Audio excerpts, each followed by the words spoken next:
Nous sommes pardonnés. Oui. On est pardonnés. Oui. Amen. Donc que Dieu vous bénisse. Amen. Nous allons prier. Seigneur, merci pour ta grâce. Merci à ce moment où nous allons ouvrir ta parole. Nous voulons que ton esprit qui est déjà là au milieu de nous continue de nous parler. Conduis-nous ce matin dans toute la vérité. De tout notre cœur, nous nous attendons à toi. Que ton nom soit béni au nom de Jésus. Amen. Gloire à Dieu. Prenons Luc chapitre 4. Ce matin, nous allons prendre la parole de Dieu dans Luc chapitre 4. Alors, nous allons lire à partir du verset 14, mais je vais lire le verset 1 et 2 et puis je vais continuer au verset 14. Jésus, rempli du Saint-Esprit, revint du Jourdain et il fut conduit par l'Esprit dans le désert où il fut tenté par le diable pendant 40 jours. Il ne mangea rien durant ces jours-là et après qu'ils furent écoulés, il eut faim. Verset, donc, vous voyez, Satan va venir, il va tenter Jésus pendant 40 jours dans le désert. Nous connaissons l'histoire et Jésus va donc quitter ce désert. Donc, verset 14, Jésus, revêtu de la puissance de l'Esprit, retourna en Galilée et sa renommée se répandit dans tout le pays d'alentour. Il enseignait dans les synagogues et il était glorifié par tous. Il se rendit à Nazareth où il avait été élevé, donc il fut là, c'est là où il a grandi.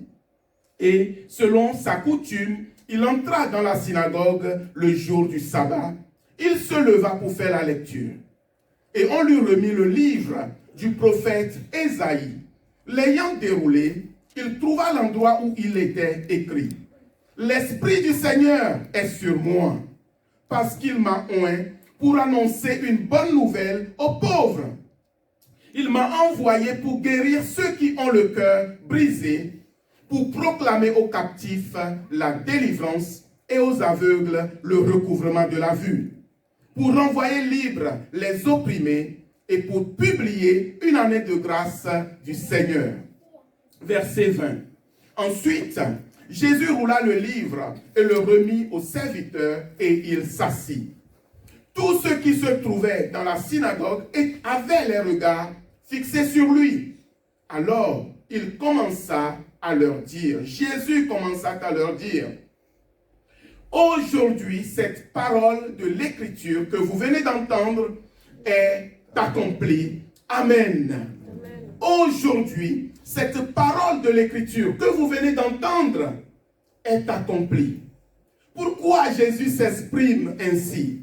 Pourquoi Jésus va terminer sa lecture en déclarant que aujourd'hui, cette parole de l'Écriture que vous venez d'entendre est accomplie?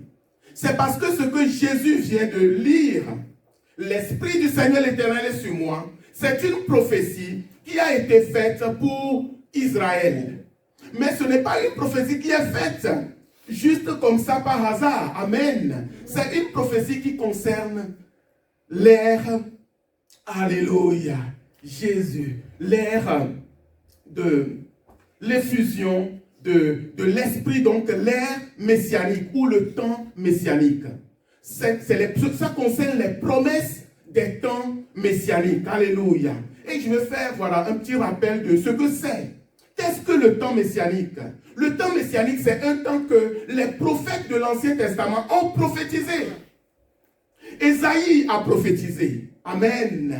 Jérémie a prophétisé. Ézéchiel a prophétisé. Joël a prophétisé. Plusieurs ont prophétisé sur des temps messianiques. Et ces temps doivent être différents des temps passés. Parce que Israël était humilié, Israël était dans la souffrance, le peuple était opprimé, le peuple avait des difficultés, il y avait des guerres, Israël était parfois battu par ses ennemis, les rois étaient corrompus, ainsi de suite. Mais Dieu a prophétisé qu'il y a un temps qui viendra où ce sera un temps extraordinaire. Amen. C'est ce qu'on appelle le temps messianique. Et le temps messianique comporte 4 grands marqueurs. Le premier marqueur, c'est qu'il y aura un roi qui sera le descendant de David.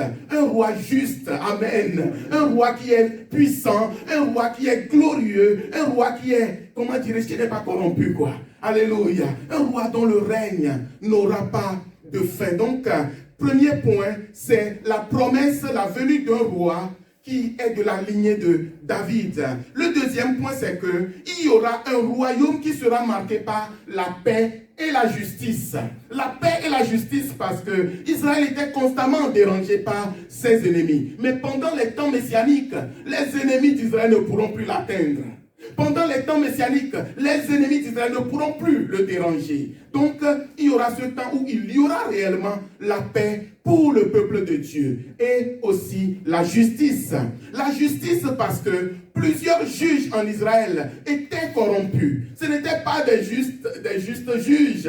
Les gens ne jugeaient pas selon la droiture. Mais la Bible dit que ce roi qui viendra, il ne jugera pas sur l'apparence des gens. Il ne va pas juger par favoritisme, mais lui, il va juger avec droiture. Amen.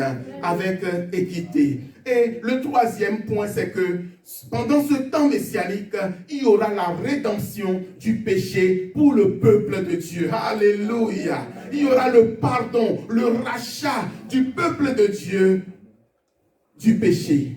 Les péchés seront expiés. Les péchés seront pardonnés. Amen. Les péchés seront totalement pardonnés. Alors on va lire quelques versets. Ésaïe chapitre 11. Pour confirmer ces trois premiers points. Alléluia. Donc le royaume de paix et la rédemption du péché. Amen. Ésaïe chapitre 11. Amen. Merci Saint-Esprit.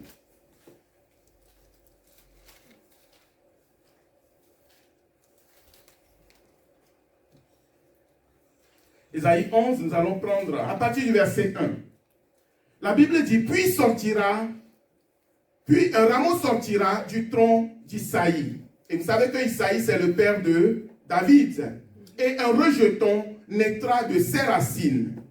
L'Esprit de l'Éternel reposera sur lui. Esprit de sagesse et d'intelligence. Esprit de conseil et de force.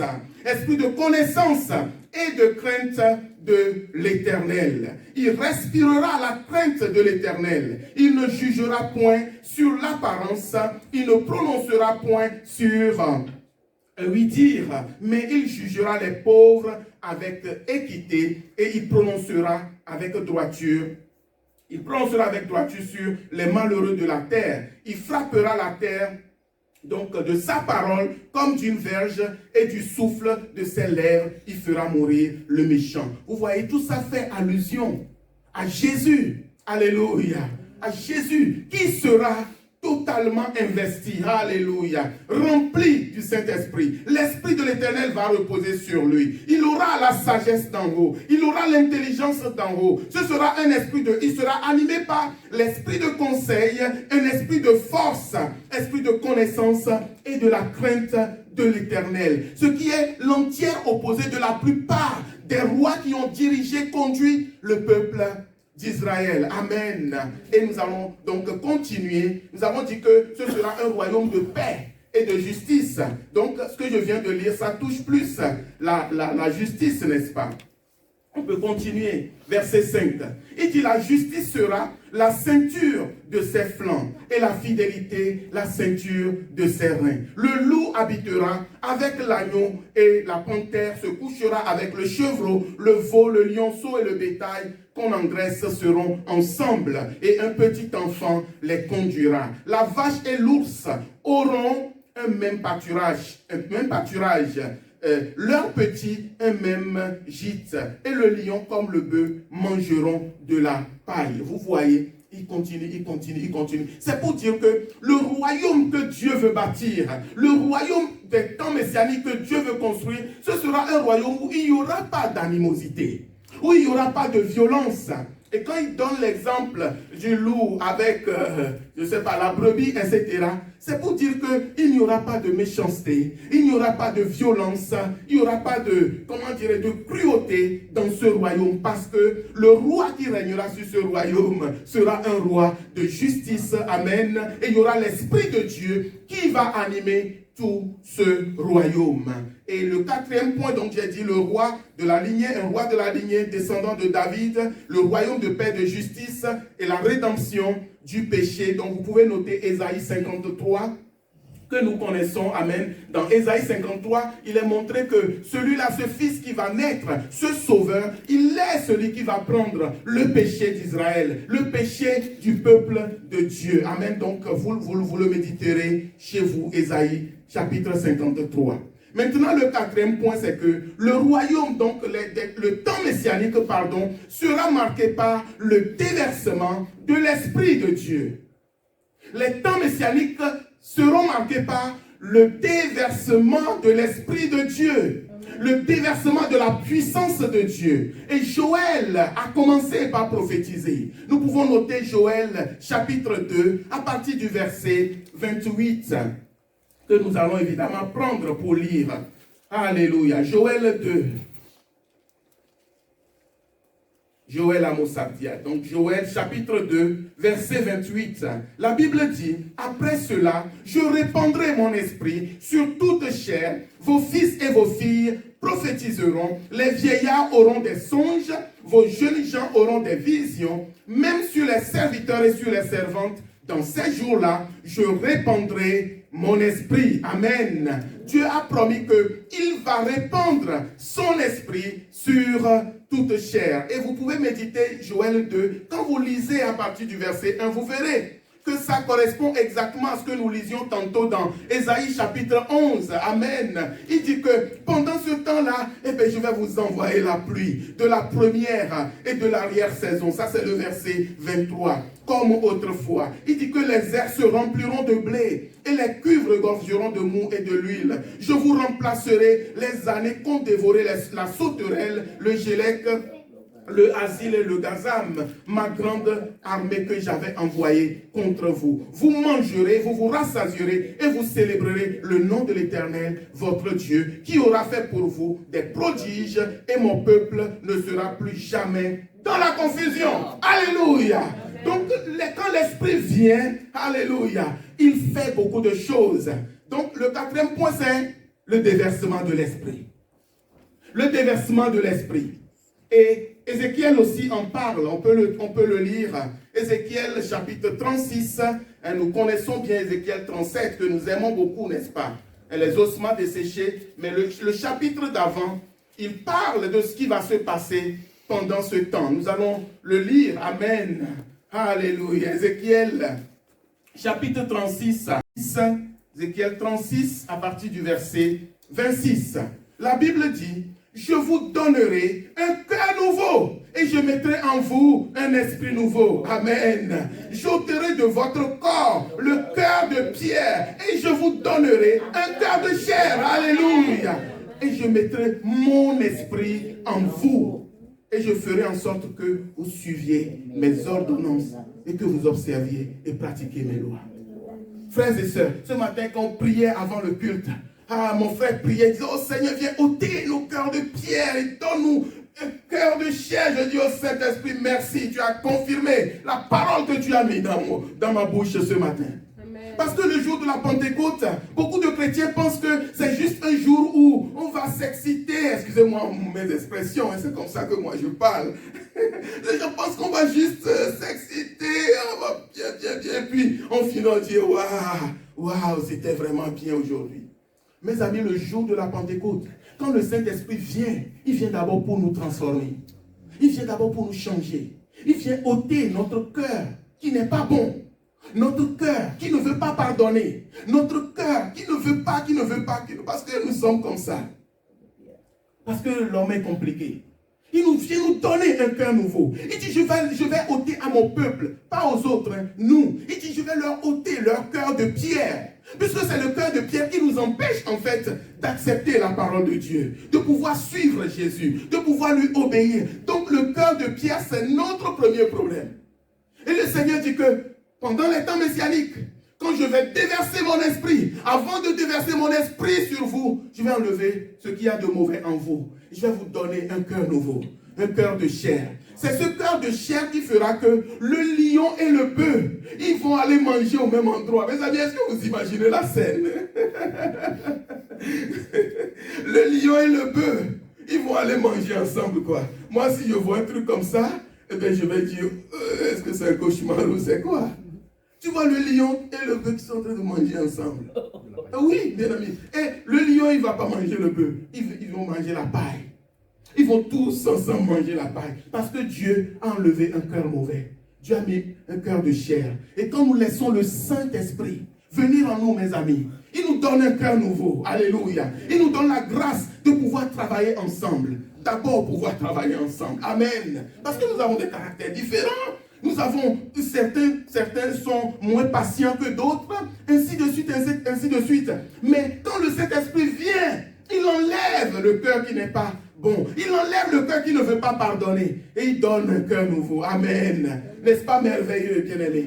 Donc, ce sont les marqueurs du temps messianique. Maintenant, tout ce qui a été prophétisé, parce que les temps messianiques ont été prophétisés par les prophètes pour un accomplissement futur. Et ces temps se sont accomplis dans le Nouveau Testament. Ces temps ont trouvé leur accomplissement dans le Nouveau Testament par la venue de notre Maître, de notre Sauveur et de notre Seigneur Jésus-Christ. Amen. C'est en lui que tout ce qui a été promis, prophétisé, c'est en lui que tout cela s'est accompli. Amen. C'est en Jésus que les temps messianiques ont été accomplis. Vous pouvez noter ce verset, Jean chapitre 3. J'espère que c'est les bonnes références. 3, 34. Donc, du coup, je vais aller chercher. Alléluia. Jean 3, 34.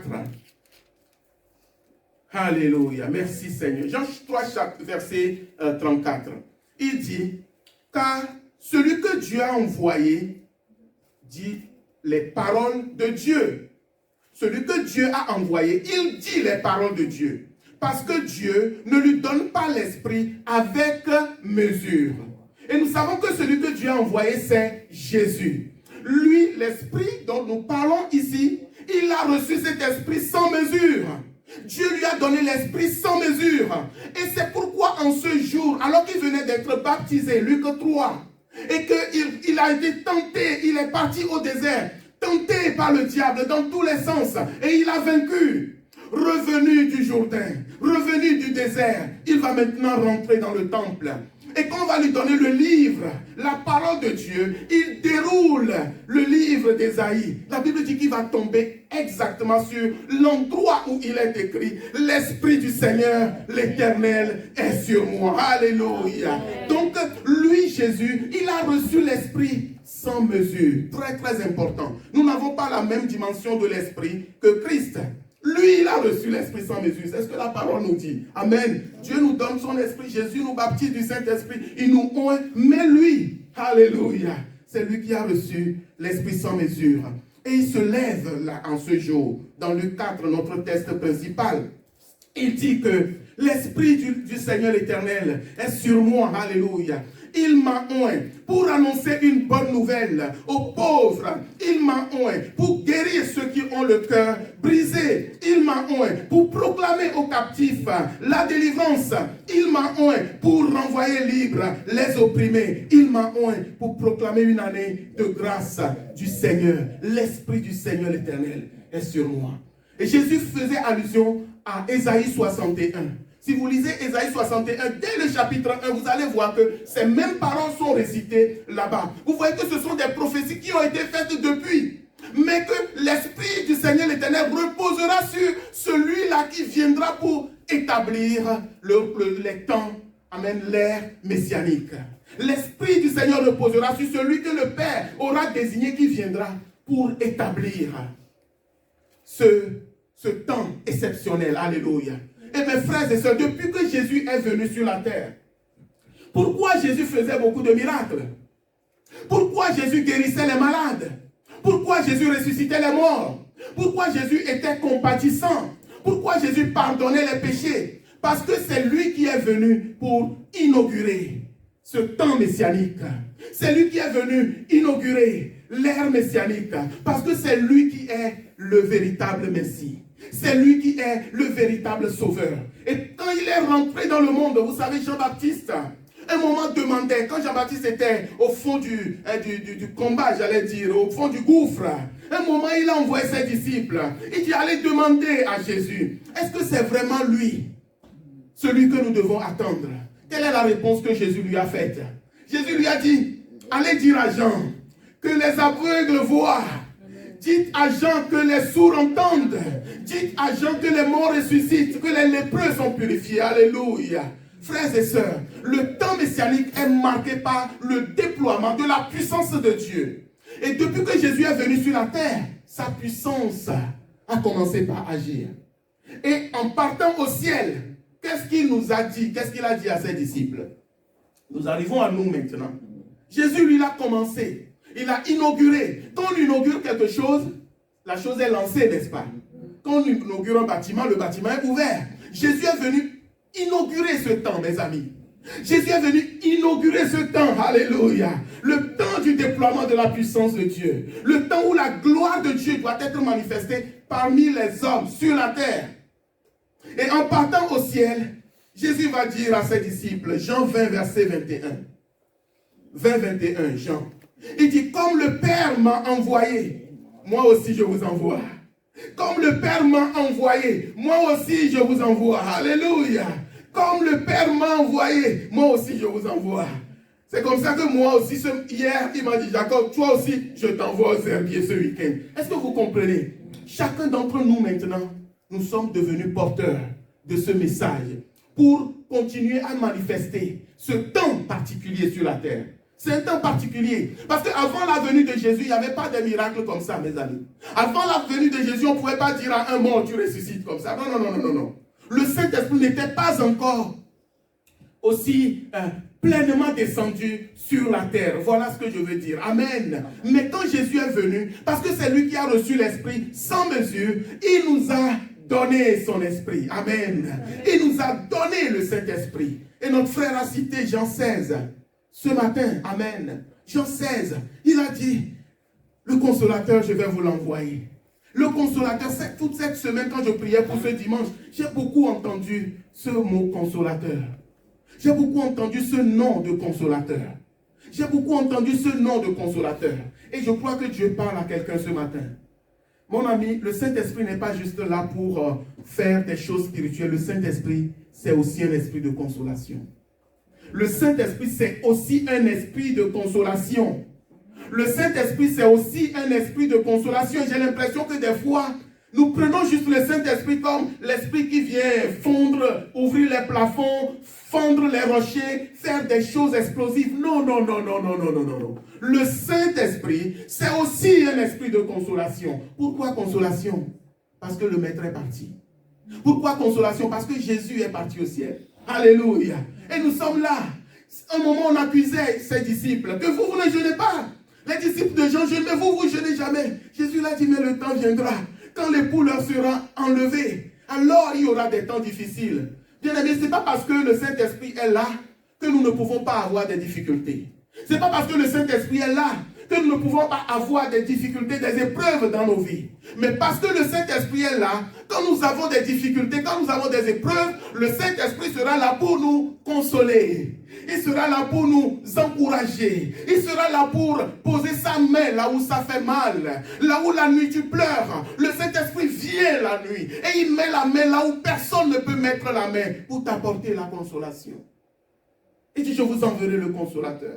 Je ne vous laisserai pas seul. Le Saint-Esprit vient pour nous fortifier lorsque nous sommes persécutés injustement à cause de notre foi.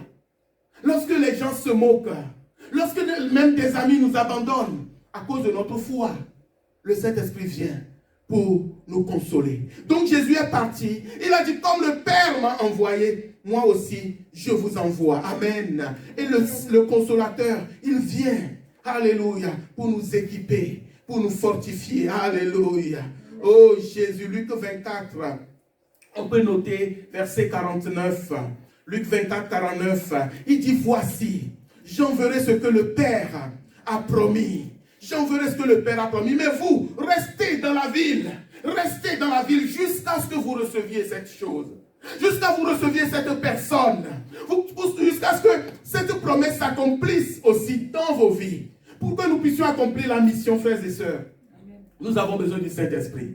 Alléluia. Nous avons besoin du Saint-Esprit. Et quand le Saint-Esprit vient sur nous, alors nous ne sommes plus les mêmes personnes. Il change nos cœurs. Il transforme nos cœurs. Alléluia. Il nous aide à devenir de meilleures personnes. Quand nous sommes affaiblis, le Saint-Esprit vient et nous fortifie. Amen. Quand nous avons peur, le Saint-Esprit chasse la peur. Il nous donne le courage, en fait, de pouvoir vivre notre foi. De pouvoir parler de notre foi. De pouvoir être des croyants qui ne rasent pas le mur. Moi, je dis Seigneur, mais je vois souvent à la télé, vous voyez les gens de la Gay Pride, ils sont sur les chars en train de faire des phases. Quand je vois ça, je dis, mais pourquoi nous les chrétiens, on doit avoir peur? Est-ce que vous me suivez? Pourquoi nous les chrétiens, on doit avoir honte? Je ne suis pas en train de les juger, je prends un exemple. Je peux prendre l'exemple des footballeurs, je peux prendre l'exemple des supporters. Vous voyez des supporters, vous avez vu la dernière fois à Paris, autour de ma maison, c'était autre chose. Ah oui, c'était autre chose. Moi, j'ai les bureaux de Beansport à ma fenêtre. C'était autre chose. Partout, vous avez des gens qui se mettent au milieu de la route, des gens qui se couchent même sur la route, des gens qui font tout et n'importe quoi pour leur amour, pour un club de football. Pour leur amour pour des adultes qui courent derrière un ballon. Mais toi, tu as le véritable. Tu as le Dieu véritable en toi. Et il t'a donné son esprit. Pourquoi as-tu peur? Pourquoi peux-tu avoir peur? Pourquoi dois-tu avoir, je ne sais pas. Nous devons être heureux, nous devons être heureux, nous devons être fiers, amen. Nous devons assumer, j'allais dire, notre foi dans un temps aussi mauvais. Oui, je pèse mes mots. Nous devons assumer notre foi dans un temps aussi mauvais.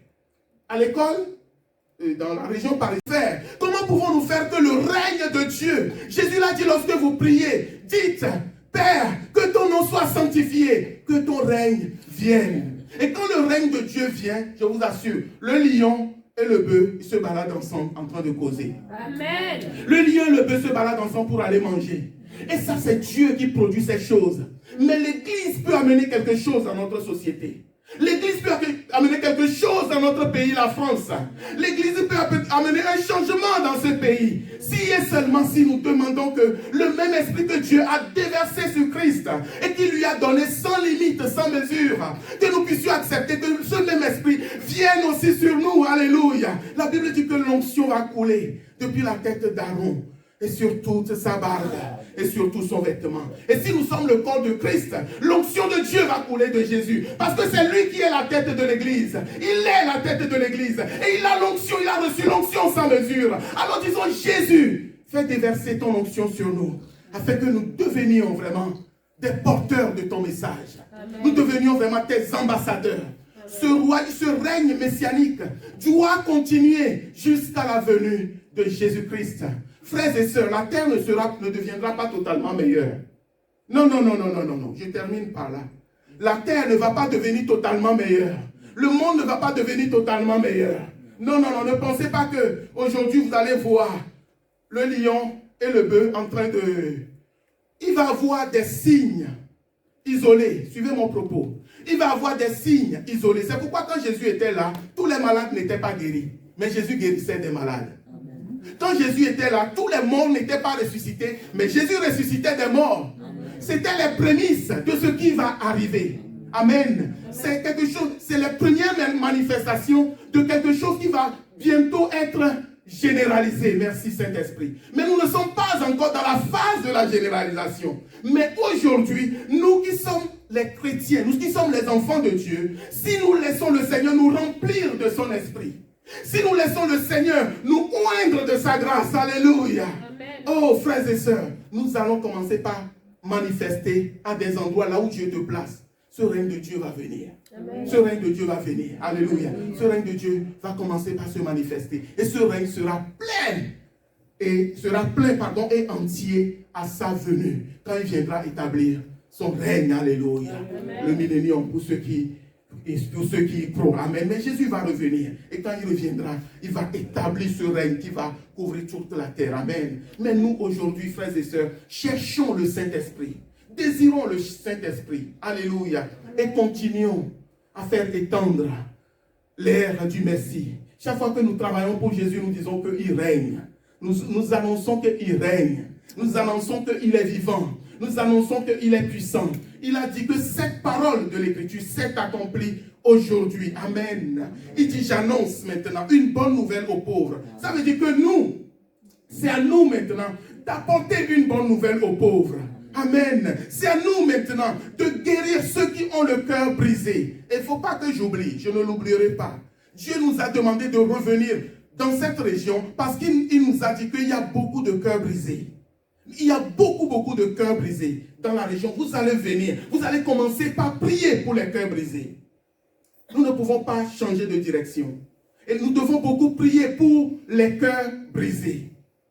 Nous devons beaucoup prier, frères et sœurs, pour les cœurs brisés. Nous devons faire attention les uns aux autres pour ne pas briser le cœur d'un frère ou d'une sœur. Je vous en supplie. Nous devons faire très attention les uns aux autres. Parce que dehors, les gens ne se font pas de cadeaux. Dans le monde, les gens ne se font pas de cadeaux. Dans le monde, il y a beaucoup de violence, beaucoup de méchanceté. Sur les lieux de travail, il y a beaucoup de méchanceté, beaucoup de manipulation. Quelqu'un me parlait des livres de psychologie pour manipuler les gens au travail. Nous sommes au courant de beaucoup de choses. Tu vas arriver au travail, tu vas avoir un patron qui va te donner l'impression qu'il t'aime, il est gentil avec toi, quoi. Mais il est en train de préparer une technique de manipulation. Est-ce que vous me suivez? Toi, tu vas penser qu'il t'aime bien, quoi, qu'il t'apprécie. Non, il sait, il va quelque part. Il ne t'aime pas. Il a un cœur de pierre. Et le jour où tu ne t'attends pas, c'est ce jour où il va te planter le couteau dans le dos. Toutes ces choses sont utilisées dans le monde. Mais dans l'église, est-ce que nous allons encore nous manipuler les uns les autres? Non. Dans l'église, est-ce que nous allons encore nous mentir les uns les autres? Non. Dans l'église, est-ce que nous allons encore... Vous voyez, le règne de Dieu doit commencer au milieu de nous. Que la vérité puisse être dans la bouche de chacun d'entre nous. Alléluia. Et après, nous l'amenons dehors. Et les gens vont voir que, mais toi, tu es différent. Alléluia. Les gens vont reconnaître que ton oui, c'est un oui. Quand tu dis oui, c'est oui. Tu ne dis pas oui, après on découvre qu'en fait c'était non. Oui, amen. Alléluia. Oui. Tu dis oui, mais après on voit que non, c'était un non. Ah. Que le Seigneur nous garde. Et c'était cet esprit que Jésus avait. Et ce matin, il veut déverser le même esprit sur nous. Amen. Amen. Et j'ai envie que nous puissions prier le Seigneur ce matin. Que nous voulons devenir, chacun d'entre nous, des instruments entre tes mains pour annoncer la bonne nouvelle aux pauvres, guérir ceux qui ont le cœur brisé, proclamer aux captifs la délivrance et aux aveugles le recouvrement de la vue. Beaucoup d'aveuglement spirituel aujourd'hui. Les gens sont aveugles, les gens ne comprennent rien, surtout dans notre société aujourd'hui où les gens ne lisent plus. Je me permets de le dire, pardon. Nous sommes dans une société où les gens ne lisent plus.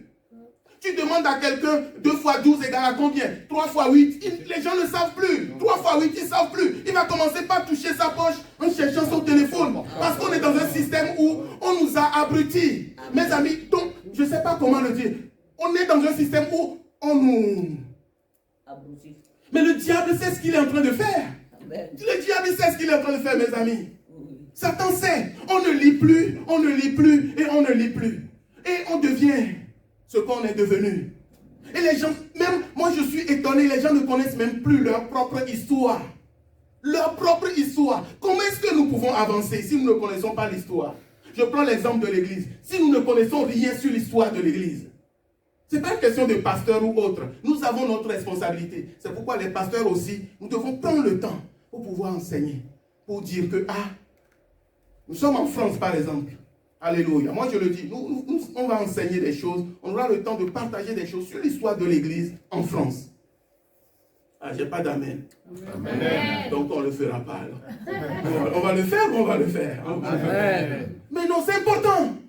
Non, parce que si tu ne connais pas l'histoire de l'église en France, comment voulez-vous qu'on avance? Comment voulez-vous qu'on gagne un pays où tu ne connais pas l'histoire de l'église, de la foi dans le pays? Comment voulez-vous? Vous allez faire du entre-soi. Parce que vous allez totalement être à côté. Nous allons totalement être à côté. Il y a des lieux historiques en France. Alléluia. Des lieux historiques sur les protestants. Ceux qui en ont bavé. Dieu doit nous donner la grâce qu'on puisse organiser des déplacements pour aller visiter ces musées. Pour aller visiter ces endroits. On va nous dire, voilà, ici, ça, c'est le carnet d'un pasteur qui fuyait, on le pourchassait. Il a marché dans la brousse pendant 2 semaines et il a pu échapper parce qu'il devait aller prêcher quelque part. Il y a ces genres de témoignages qui sont encore là. Et quand nous voyons ces choses, mes amis, notre louange, vous voyez, c'est une autre dimension de louange en fait. Je vous dis que c'est une autre dimension de louange. C'est une autre dimension de louange. Alléluia. On ne sera plus juste dans l'excitation et superficielle, merci. Non, on va comprendre ce que ça coûte la croix. Nous allons comprendre ce que ça a coûté, le prix de la foi à ceux qui nous ont précédés. Parce que beaucoup, nous aujourd'hui, nous sommes libres. Regardez la grâce que Dieu nous fait. Regardez là où nous sommes pour adorer. En plein centre-ville. Alléluia. Mais ceux qui nous ont précédés, les amis, ils allaient dans les forêts en France, dans les Cévennes et autres, pour aller se cacher, pour pouvoir, juste pour prier. Levons-nous, nous allons prier ce matin. Nous allons demander à Dieu. Nous voulons, Seigneur, continuer l'œuvre. Toi qui as reçu l'Esprit sans limite. Je pouvais venir ce matin prêcher sur Acte 2. Ils étaient tous réunis et le Saint-Esprit est descendu. Mais c'est ce que j'ai partagé ce matin. C'est ce que le Seigneur a mis dans nos cœurs. Que nous puissions comprendre que la venue de l'Esprit marque un temps où nous devons servir le Seigneur. Marque un temps où nous devons apporter la bonne nouvelle aux pauvres. Marque un temps où nous devons guérir les cœurs qui sont brisés. Marque un temps où nous devons renvoyer libres ceux qui sont opprimés. C'est un temps où nous devons proclamer aux captifs la délivrance. Un temps où nous devons proclamer une année de grâce du Seigneur. Alléluia. Une année de grâce du Seigneur. Une année de grâce du Seigneur. Avant de prier, toi-même tu vas dire, Seigneur, oh, je désire que tu me revêtes. Je désire que tu me remplisses. Je désire que tu m'équipes. Moi, je désire cet esprit. Et Seigneur, moi, je reçois cet esprit. Cet esprit qui peut apporter une bonne nouvelle à quelqu'un. Cet esprit qui dit juste apporter une bonne nouvelle au pauvre. Il n'a pas dit d'aller juger les gens. Moi, je suis fatigué avec les gens qui veulent juger. Mais tu te prends pour qui? Tu te prends pour qui? Un jour, Dieu va t'humilier. Je t'assure, hein, c'est un vieux pasteur, jeune de mon âge, mais vieux pasteur qui te parle. Si tu continues à chercher à juger les gens, un jour, l'humiliation que tu vas subir, tu vas le regretter toute ta vie, quoi. Regretter. Moi, j'ai tellement vu de choses dans l'église avec Dieu que les histoires de juger les gens, condamner les gens, mon ami, c'est que tu n'as encore rien compris. Tu es encore loin. Je prie que Dieu te fasse grâce. Et nous voulons que dans cette église, vraiment, il n'y a pas cet esprit vraiment de se prendre pour ce que nous ne sommes pas. C'est Jésus qui est tout. Et quand, bien aimé, nous sommes réellement, je vous assure, réellement animés de l'esprit de Jésus et de l'humilité, le monde verra que nous sommes ses disciples. Parce que le monde, quand il voit les chrétiens, ils ont leurs préjugés. Ils jugent tout le monde, ils condamnent tout le monde, ils pensent que c'est eux les bons. C'est pourquoi chaque fois qu'il y a des scandales, c'est affiché à la télé. On dit, oh, il y a un autre prêtre là, il a encore fait une bêtise là-bas. Il y a encore un chef de religieux là, il a encore fait du mal à un enfant. C'est vite exposé et ils font bien. C'est bien qu'ils exposent. Comme ça nous pousse à l'humilité. Ça nous pousse à la réflexion. Ça nous pousse au changement. Alléluia. Que Jésus enlève nos cœurs de pierre. Prions ce matin, Seigneur. Donne-nous un cœur nouveau. Remplis-nous de ton esprit. Fais de nous de vrais disciples. Élevons nos voix, frères et sœurs. Demandons à Dieu ce matin de nous aider. Nous voulons être de bons témoins. Pas des faux témoins. Nous voulons être de vrais témoins. Pas de faux témoins, Seigneur. Nous demandons ta grâce. Donne-nous, Seigneur. Donne-nous un cœur nouveau.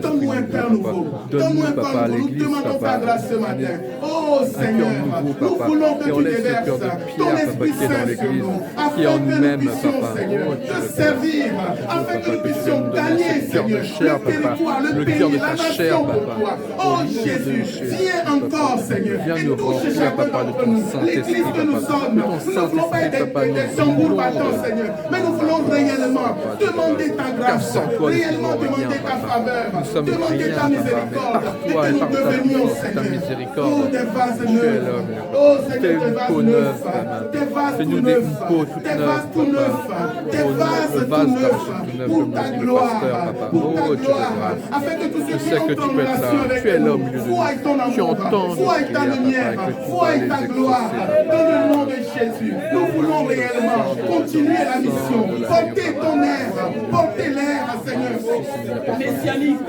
manifester que Jésus règne, que Jésus est vivant, qu'il est présent, qu'il est au milieu de nous. Oh notre Dieu, merci, merci, merci, merci notre Dieu, merci pour ta grâce, merci pour ta fidélité, que ton nom soit béni, au nom de Jésus. Frères et sœurs, demandons à Dieu maintenant de nous utiliser, de nous utiliser. Jésus a dit que aujourd'hui cette parole est accomplie. Aujourd'hui cette parole est accomplie. Nous allons proclamer que nous croyons qu'aujourd'hui cette parole est accomplie. L'Esprit de Dieu nous utilise. L'Esprit de Dieu nous utilise pour apporter la parole, la bonne nouvelle aux pauvres, pour proclamer aux captifs la délivrance, pour proclamer la guérison aux cœurs qui sont brisés, pour renvoyer libre les opprimés et pour publier une année de grâce de l'Éternel. Frères et sœurs, proclamons ce matin, déclarons-le ce matin, disons que le Seigneur, il nous utilise, il nous utilise, il nous utilise, afin que ce lieu soit trop peu, que ce lieu soit trop peu pour accueillir le peuple de Dieu, que ce lieu soit trop peu pour accueillir les âmes, que ce lieu soit trop peu pour accueillir les hommes et les femmes que tu vas attirer à ta lumière, dans le nom de Jésus.